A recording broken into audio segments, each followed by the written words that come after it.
Hi everybody, this is Judy at Judy in the Kitchen. Today we're talking about reducing salt intake, and I have some salt-free seasoning blends that I've evaluated with some ingredients lists and some pros and cons and so forth about them.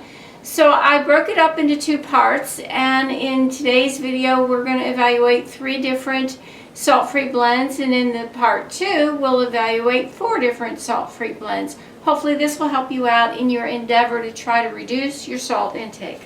We're starting with Bragg's Organic Sprinkle Seasoning Mix. The ingredients in this mix includes rosemary, minced onion, minced garlic, granulated onion, dehydrated garlic, thyme, dried red bell pepper, dried carrot, dried tomato, black pepper, basil, extra virgin olive oil, dried parsley, dried tarragon, dehydrated lemon peel, dehydrated orange peel, apple cider vinegar, celery seed, dill seed, oregano, savory, sage, ground ginger, coriander, bay leaf, and turmeric. That's quite a long list of ingredients in there. They suggest that this mix be used on vegetables, salads, fish, tempeh, poultry, popcorn, and more. Now, what I perceive to be the pros associated with Bragg's Organic Sprinkle Seasoning Mix: all the ingredients are organic and non-GMO.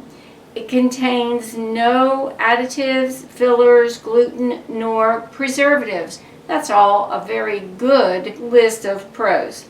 Now for the cons. This won't be necessarily a con for everybody, but it will be for some people.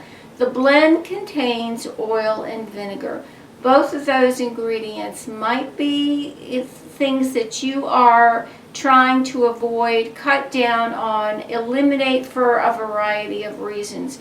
If you don't want to take in any oil or vinegar, Bragg Organic Seasoning Mix is not going to be for you. If oil and vinegar are no problem for you, then you go right ahead and give it a try. It's got quite a lot of ingredients there.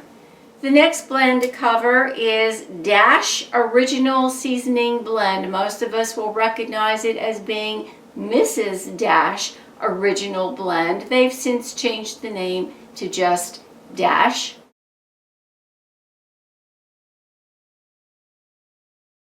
The ingredients include dried onion, spices, and then in parentheses, black pepper, parsley, celery seed, basil, bay, marjoram, oregano, savory, thyme, mustard, cumin, rosemary, cayenne pepper, and coriander, end parentheses, dried garlic, dried carrot, dried orange peel, dried tomato, lemon juice powder, citric acid, and oil of lemon.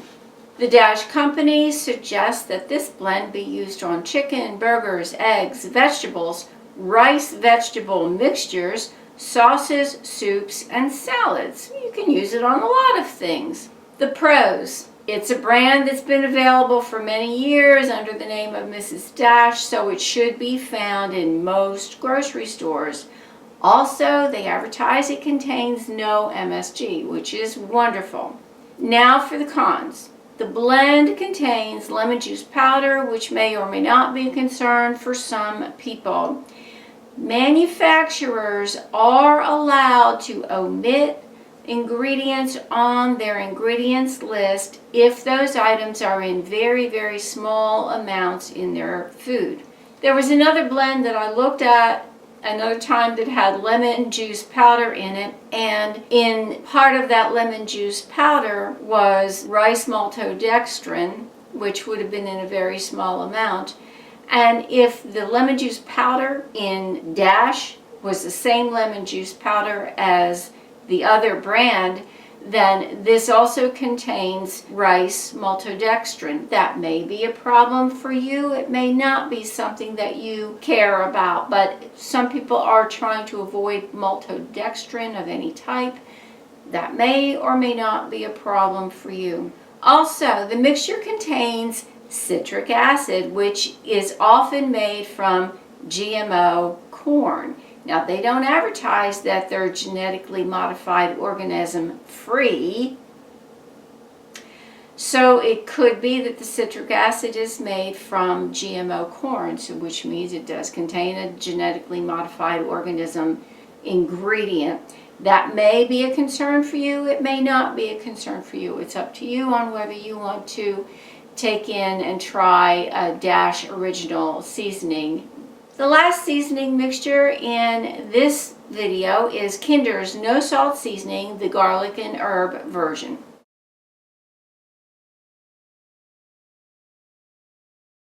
The first ingredient is potassium chloride, which we know is a salt substitute, dehydrated garlic, spices, cane sugar, dehydrated onion, mushroom powder, maltodextrin, citric acid, yeast extract, sunflower oil, paprika, lemon juice concentrate, and natural flavor.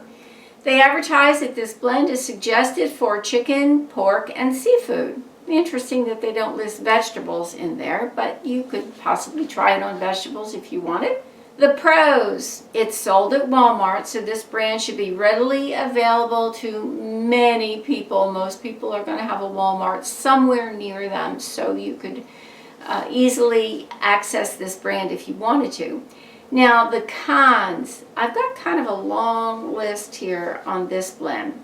First of all, the spice blend contains potassium chloride, which may cause health problems in some people, but not all. So if you know that you have a problem with potassium chloride, then this seasoning blend is not for you. Next thing, it does not contain a list of specific spices that are in the blend. It just lists the word spices. You don't know what it has in there. If you have a problem with any particular spice, where you react to it in some way, then this may not be for you because you don't know if it's in there or not. And also, having the list of spices detailed can also give you a hint as to its flavor and what you might like to put it on. So just listing spices to me is a con, a detrimental thing, but it may not be for you. Another ingredient that I found in this spice mix that I didn't find in others was cane sugar. Now, a lot of people are doing their best to avoid added sugar in any way, shape, or form. So if you fit in that ballpark, then this mixture is something for you to consider to take off your list and avoid. If that bit of sugar that's in there is not a concern to you, then hey, nothing to worry about. Maltodextrin, citric acid, yeast extract, and natural flavors are ingredients that a lot of people are deliberately avoiding for assorted health reasons. Each one of those ingredients has a different reason for it to be avoided. I won't worry with going into all of those specifics right now, but maltodextrin, citric acid, yeast extract, natural flavors can potentially present problems for a whole host of people in different ways. Also, it contains lemon juice concentrate. That may or may not have hidden ingredients in it. They were not disclosed. So this particular blend, Kinder's No Salt Seasoning, garlic and herb mixture, has a lot of strikes against it in my book. However, they may not be strikes against it in your book. So you have the right to choose what's right for you. Consider it if you want. This is part 1. Stay tuned. I have a part 2 video where we'll be evaluating some more salt-free seasoning blends. I hope this helps. Bye for now.